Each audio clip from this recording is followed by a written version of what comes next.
Hello, ladies and gentlemen. It's me, Clayton, and I just finished watching My Hero Academia Season 2.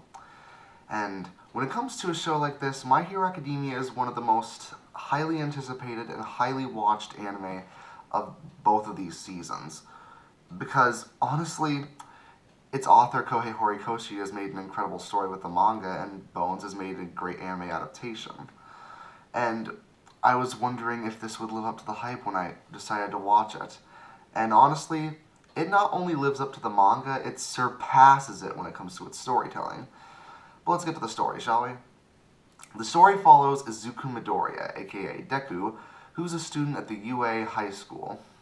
After the villain attack that capped off Season 1, the students have to go through the UA Sports Festival, which is to show the pro heroes their skills, and be their debut for the entire world.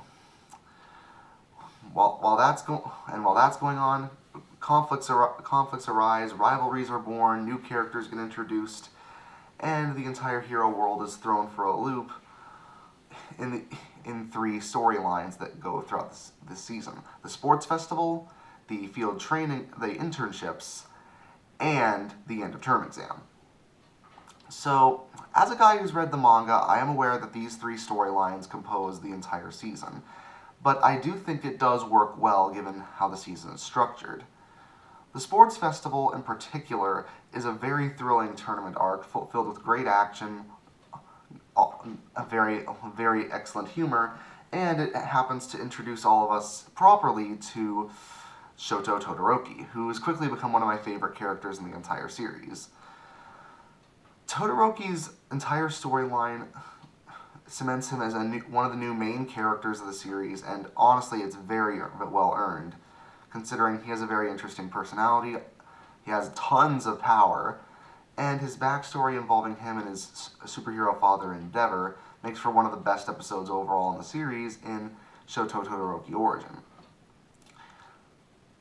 The internships do give us a very interesting take on how these heroes work, because in a society where being a hero has especially become a commodity, it is interesting to learn about how these heroes self-promote themselves and how they carry themselves to the public, and how interning under a hero really doesn't seem like it's as awesome as you'd think it would be. For some, it is awesome for some, but it's a bit different for others. It's interesting to learn about that. And the end of term exam is a great way to finish off the season by showing which students need improvement and which ones can overcome their flaws. Because the season does manage to develop more characters than just Todoroki. It also develops Tenya Ida throughout the internships. It develops Momo Yaoyorozu, who has a very interesting story arc after the sports festival, and when it leads all the way up to the end of term exam.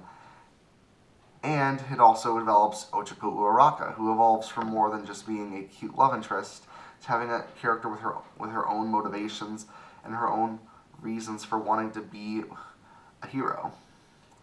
That's the thing that I love about the season. It manages to develop most of the side characters and give some really good arcs, while also still being a thrilling showcase of great animation and great fight scenes. Now, when it comes to the action scenes, the animation is already very bright and colorful and very well done, but the action scenes are definitely when Studio Bones kicks into high gear. They're flashy, they're creative, they're full of destruction, they showcase a lot of the students' powers. It's just a wonder to behold. The sports festival, in particular, has a lot of great one-on-one fights, though the best is, of course, Izuku Midoriya versus Shoto Todoroki, which has quickly become one of my favorite anime fight scenes of all time, mainly due to the emotional impact and the hard-hitting choreography involved. But also, I do like Midoriya, Ida, and Todoroki versus Hero Killer Stain, and also Momo and Todoroki versus Shota Aizawa, if you're wondering for what my favorite fight scenes were. Now, this story does manage to evolve from the manga very well. It manages to be a very accurate adaptation of the original manga, if you're wondering that. But there are a few changes made, though for the most part these changes are very well done. For example, in the sports festival, we actually get to see the matches that Yaoyorozu and Tokoyami and Minashido and Aoyama have, rather than us just being told how they happen to be at Deku. I like this because it manages to develop Momo's story arc better, and it gives us a better motivation for why she feels disappointed after the sports festival. Also, there's an entire anime-only episode dedicated to Tsuyu Asui, aka Froppy.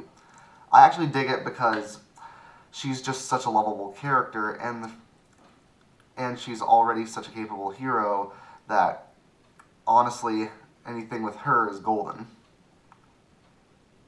It's not necessary to enjoy the story, but it's a fun little diversion, is what I'm trying to say. And also, the end of term exam was a little bit different, because instead of the matches all going on at once, the matches go one at a time. And I like that structure, since it allowed us to focus on the matches one at a time, and it didn't take away from anything that happened. Plus, again, just like the sports festival, we got to see some of the matches play out that we didn't see play out in the manga. That's why I said this surpassed the original source material. Now, when it comes to the music's absolutely excellent as well. Yusei Run, of course, goes well with anything.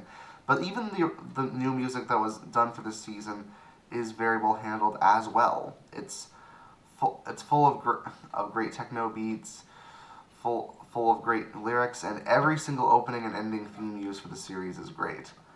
In fact, I might have to pick up the soundtrack after it comes out. The only flaw that I have with the series is Minoru Mineta. He's always been my least favorite member of the class, and here he is flat out annoying. I mean, whether it comes to him perving on every single female character that's in the series, especially Momo, who I think I hate that the most because I love Momo so much as a character, whether it's him with his freaking annoying voice and his constant antics that are never funny, it just makes me want to turn off the episode whenever he's on screen. It really does suck because the rest of the show is so well handled, and I have no idea why they even bother to put Mineta in there. He's the only reason this isn't getting a 10 out of 10, by the way. But, again, I'll suppress my Mineta hate.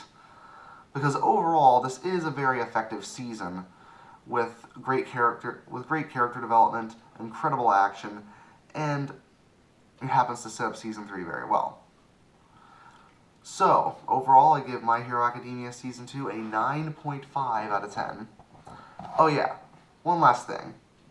Go Beyond! Plus Ultra! See you next time.